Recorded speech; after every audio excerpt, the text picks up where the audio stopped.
Os ocidentais, há muito tempo, deixaram de saber distinguir a alma do espírito, e a confusão nunca deixa de ser evidente. Esse diagnóstico feito por René Guénon no século passado já não se limita apenas ao Ocidente, mas abrange o mundo todo. A distinção entre alma e espírito parece ter sido apagada do nosso imaginário cultural, e isso é catastrófico em tantas dimensões que provavelmente seriam necessários anos de estudo para se recuperar desse apagão.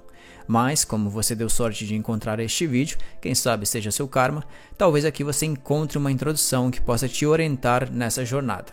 Em primeiro lugar, quero que você tenha em mente uma ideia central, uma das premissas fundamentais da grande maioria das tradições espirituais da humanidade, de Oriente a Ocidente, de Norte a Sul. Ela nos ensina o seguinte: a realidade em que vivemos é composta por 3 domínios, o espiritual, o psíquico e o físico. E como fazemos parte dessa mesma realidade, também possuímos uma natureza tripla.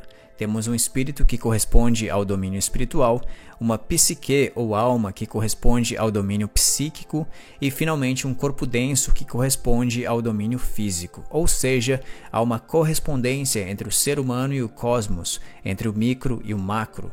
No hermetismo, por exemplo, isso é conhecido como o princípio da correspondência.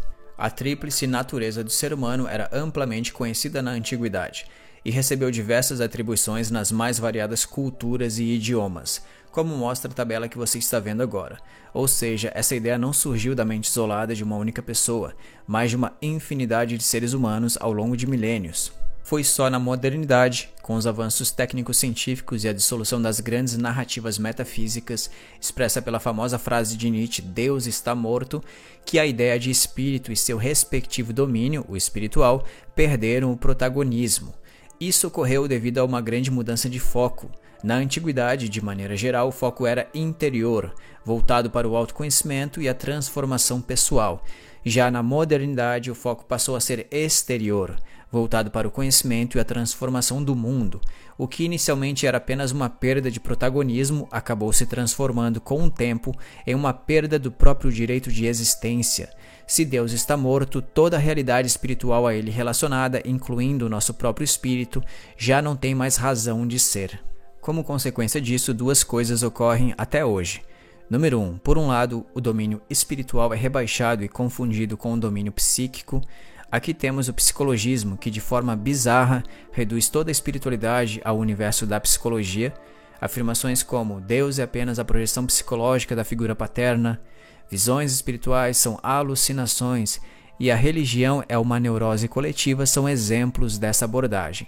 Nessa perspectiva estão aqueles que, por falta de vivências espirituais e de conhecimento das tradições, ignoram ou negam, direta ou indiretamente, a existência do domínio espiritual. E número 2, por outro lado, o domínio psíquico é confundido com o domínio espiritual. Aqui entram as diversas formas de ocultismo e neo-espiritualismo New Age, que trabalham com ideias como alinhamento de chakras, desdobramentos, canalizações, etc. Nesse grupo estão aqueles que, muitas vezes bem intencionados, confundem o domínio espiritual com certas possibilidades do domínio psíquico, desconhecidas pela maioria das pessoas. Por exemplo, experienciar projeções astrais, conversar com espíritos que na verdade não são espíritos, mas entidades psíquicas, usar a clarividência para ver a aura de alguém, ler os pensamentos de uma pessoa, mover objetos à distância, etc. Ainda que tudo isso possa ser útil em maior ou menor medida quando situado adequadamente dentro de uma tradição específica, nada disso diz respeito ao domínio espiritual, mas sim ao psíquico. Assimilar o domínio espiritual ao psíquico ou confundi-los é basicamente um traço marcante da mentalidade contemporânea. Essa confusão já faz parte do imaginário popular e afeta não apenas a ciência e a filosofia, mas, por incrível que pareça, muitas pessoas que se identificam com o caminho espiritual, assim como suas respectivas instituições. Agora, para desfazer essa confusão, precisamos, antes de mais nada, explicar com precisão os conceitos de alma e espírito, o que faremos a partir de agora. A alma humana abrange as seguintes potências: racionalidade, memória, imaginação, sentimentos e vontade. Ela é o que normalmente chamamos de personalidade, mente ou ego e constitui o objeto de estudo da psicologia. Ademais, e é isso que surpreende muita gente, existem poderes ocultos na alma humana que podem ser despertados.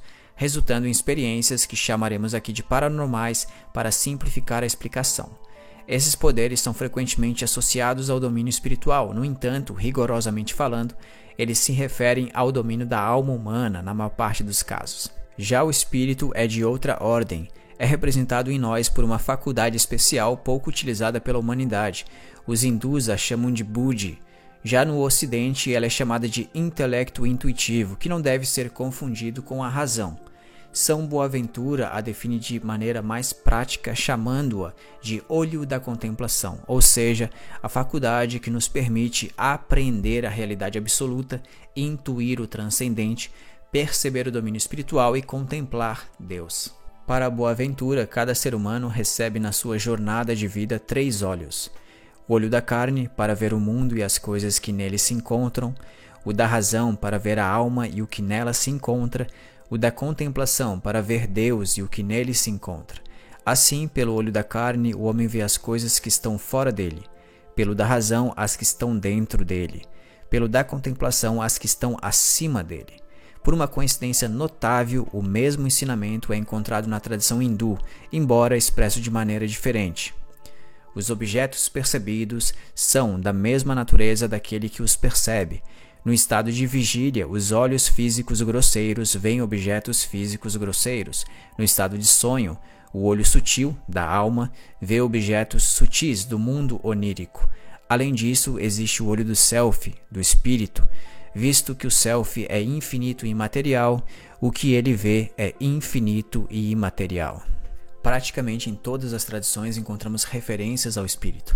Veja a seguir algumas indicações além das que já foram apresentadas anteriormente.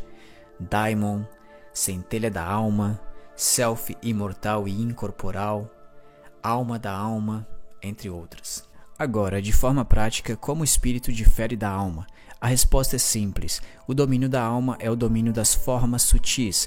Nesse contexto estão as formas que aparecem em sonhos, na imaginação, por exemplo, quando você fecha os olhos e visualiza o que vai fazer no fim de semana, e até mesmo as formas que surgem em fenômenos paranormais, como aqueles que ocorrem com médiuns clarividentes e clareaudientes. É importante ressaltar que ao falarmos de formas sutis, nos referimos não apenas às visuais, mas também às sonoras, olfativas, gustativas e táteis. Por outro lado, o domínio do espírito vai além das formas sutis. Ele transcende tudo isso, mas não deixa de existir por ser intangível e imperceptível para os nossos sentidos, ou seja, para o olho físico e para o olho da alma. O domínio espiritual só é perceptível, como mencionamos anteriormente, através do olho da contemplação, também chamado de olho do self, que infelizmente geralmente está adormecido na maioria das pessoas. Pretender explicar de forma satisfatória o domínio espiritual para alguém que ainda não teve acesso consciente a ele é como tentar explicar a tridimensionalidade para quem só consegue perceber a bidimensionalidade. É justamente por isso que o domínio espiritual não pode ser descrito de forma completa, exceto parcialmente, através de símbolos que constituem a linguagem espiritual por excelência. É essa linguagem que permite à alma humana inferir e vislumbrar aquilo que a transcende.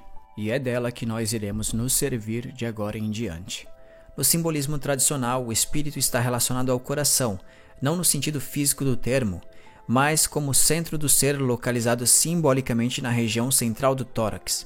O coração é visto como o lugar da inteligência superior e intuitiva, é a sede do espírito, enquanto o cérebro está associado à inteligência discursiva e racional, considerada a sede da alma.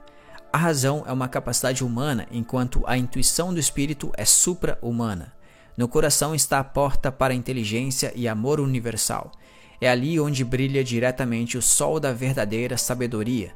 Por isso, o sol é considerado um dos símbolos da inteligência intuitiva e a lua da racional, que é reflexiva. Para Guénon, por exemplo, esse simbolismo torna-se claro ao lembrarmos que a luz da lua é apenas um reflexo da luz do sol, da mesma forma que a razão humana é um reflexo da inteligência intuitiva. Agora, alguém pode se perguntar qual é o sentido, qual é a razão de termos alma e espírito.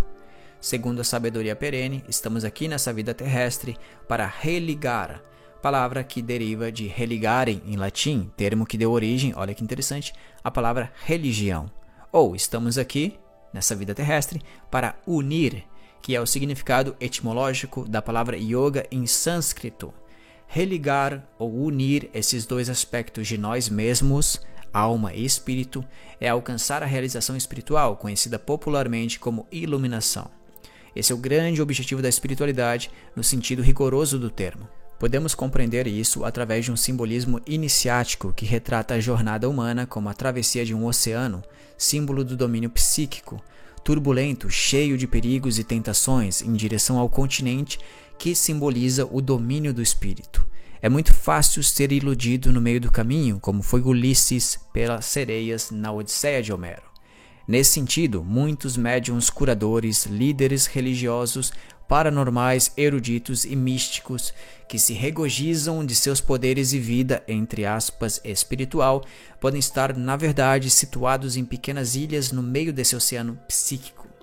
Embora atracar nelas possa ser útil para algumas embarcações, ou seja, pessoas que precisam de determinados suplementos para continuar a viagem, permanecer ali é sempre um risco, ainda mais quando, em troca, a ilha oferece poder, glória e uma falsa sensação de dever cumprido. Em síntese, não confundamos as ilhas com o destino final, o que equivaleria a dizer não confundamos o psíquico com todo o seu glamour e efeitos especiais com o espiritual. Agora, para recapitular e resumir o que foi dito no vídeo até o momento e para concluir com chave de ouro, preste atenção à seguinte tabela.